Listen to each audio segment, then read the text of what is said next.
Umuulan ng gabing yon, ang bawat patak ng ulan sa bubong namin ay parang mga paalala ng bawat problemang hindi namin kayang takasan sa bawat kalansing ng tubig. Pakiramdam ko'y unti-unti na kaming nilulunod ng kapalaran. 6 na buwan namang Rogelio. Malamig na tinig ang bumasag sa katahimikan. Napatigil ako sa paghuhugas. Ang pinggan mula sa siwang ng pinto tanaw ko. Ang lalaking nakatayo sa harap ng ama ko, matikas may suot na mamahaling coat, at ang tingin niya ay parang yelo, si Leonardo Vergara. Ang taong pinagkakautangan namin, wala pa ring bayad, dagdag niya. At alam mo kung gaano kalaki. Ang interest, narinig ko ang boses ni Papa basag at halos pabulong. Pasensya na po sir, nagkasakit po kasi ang misis ko tapos nawalan ako ng trabaho. Ngunit bago pa siya makapagtapos, narinig ko ang malakas na tunog ng folder na ibinagsak sa mesa. Wala akong pakialam sa dahilan. Malamig na sabi ni Leonardo, business is business. Kung walang pambayad, kailangang may kapalit. Lumabas ako ng kusina.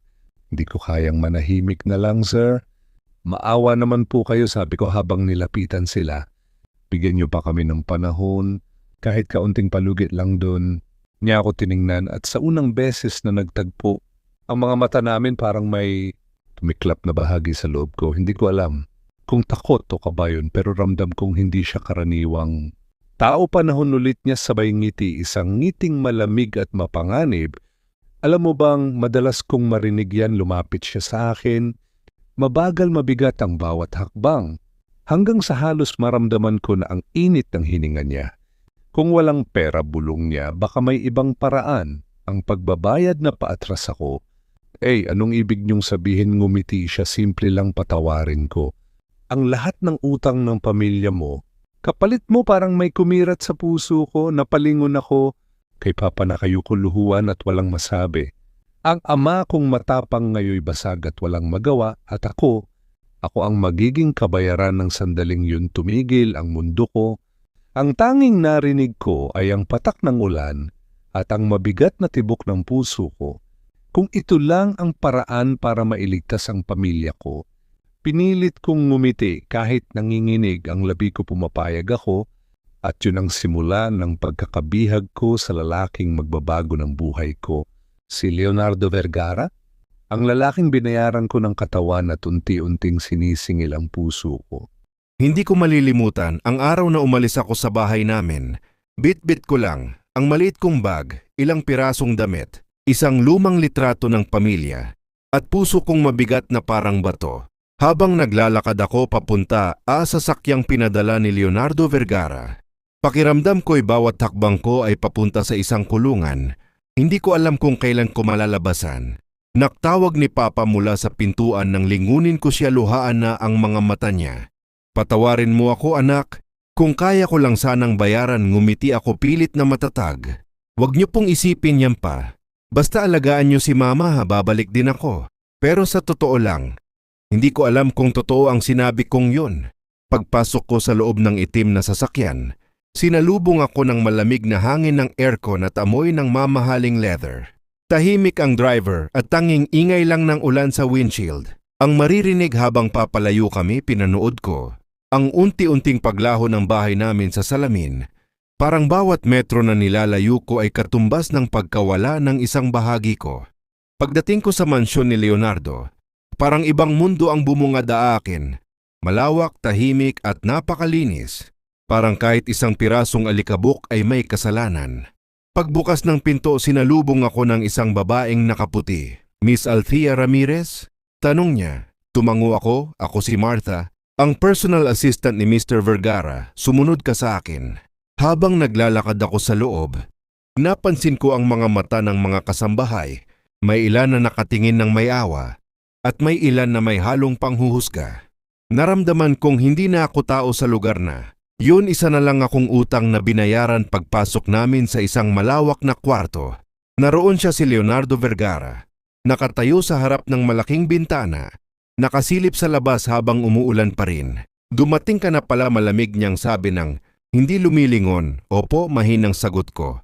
Simula ngayon, sabi niya, habang dahan-dahan ang lumingon sa akin, dito ka titira. Wala kang karapatang umalis nang walang pahintulot ko. Kakain ka kapag sinabi kong kakain ka at gagawin mo. Ang lahat ng ipag-uutos ko, naiintindihan mo, tumango ako kahit nanginginig ang tuhod ko. Hindi ko alam kung ano ang naghihintay sa akin. Takot, sakit o kapalit ng lahat, lumapit siya sa akin mabagal at muling nagtagpo ang aming mga mata. Simula ngayon bulong niya akin ka Althea, at wala ka nang magagawa tungkol doon ng sandaling yon. Alam kong wala na akong laya. Ako na ang babaeng ibinayad sa utang, ang babaeng ari-arian ng isang lalaking hindi ko kilala. Ngunit unti-unti kong makikilala sa paraang hindi ko inaasahan. Tahimik ang buong bahay, ang tanging maririnig lang ay ang mahihinang patak ng ulan sa mga bintana at ang mahinang pag-ikot ng aircon. Sa kisame naalub ako ng isang kwartong, mas malaki pa kaysa sa buong bahay namin sa Tondo. May chandelier, carpet at kama na parang ulap sa lambot, pero kahit gaano ito kaganda, pakiramdam ko ay parang selda. Umupo ako sa gilid ng kama at niyakap ang sarili ko. Hindi pa rin ako makapaniwala sa nangyayari. Kanina lang isa akong ordinaryong babae na nangangarap ng simpleng buhay. Ngayon isa na akong kabayaran sa utang, Maya. Maya, may kumatok pagbukas ko ng pinto. Si Martha yun, ang personal assistant ni Leonardo. May dala siyang tray ng pagkain. Mr. Vergara said, "You should eat." Sabi niya, walang emosyon sa muka. Salamat, mahinang tugon ko. Habang inilalapag niya ang tray sa mesa, napansin kong pasulyap-sulyap siya sa akin. Parang gusto niyang magsalita, pero pinipigilan niya ang sarili niya. Martha, tawag ko bago siya lumabas. Pwede bang magtanong, tumingin siya sa akin? Anong gusto mong malaman si Mr. Vergara ba laging ganito? Saglit siyang natahimik sa kamahinang ngumiti-ngiting may halong awa. Mas mabuting malaman mo na agad, Althea. Hindi siya madaling kausap, maraming babae na rin ang dumaan dito, pero ikaw lang ang dinala niya rito sa mansyon. Bakit? Tanong ko, halos pabulong humiling siya. Yan ang tanong na kailangan mong sagutin habang nandito ka. At pagkatapos noon iniwan niya akong mag-isa. Lumipas ang ilang oras, nakahiga ako, pero hindi dalawin ang antok tuwing ipipikit ko. Ang mga mata ko, naiisip ko, si Papa, si Mama. At ang tingin ni Leonardo kanina, matigas malamig, parang binabasa ang kaluluwa ko, hanggang sa biglang bumukas ang pinto. Dahan-dahan, walang kumatok, napatayo ako mula sa kama. Siya, yun si Leonardo Vergara, nakasuot ng itim na polo, bahagyang nakabukas ang unang butones at hawak ang isang baso ng alak. "Hindi ka pa natutulog?" sabi niya. "Hindi po ako makatulog," sagot ko. Halos pabulong lumapit siya. Ang bawat hakbang niya ay parang naglalapit din sa akin sa panganib, hanggang sa nakatayo na siya sa harap ko. At muli kong naramdaman ang lamig ng kanyang presensya. "Dapat masanay ka na dito," sabi niya. "Habang nandito ka, ako lang ang masusunod, naiintindihan mo?"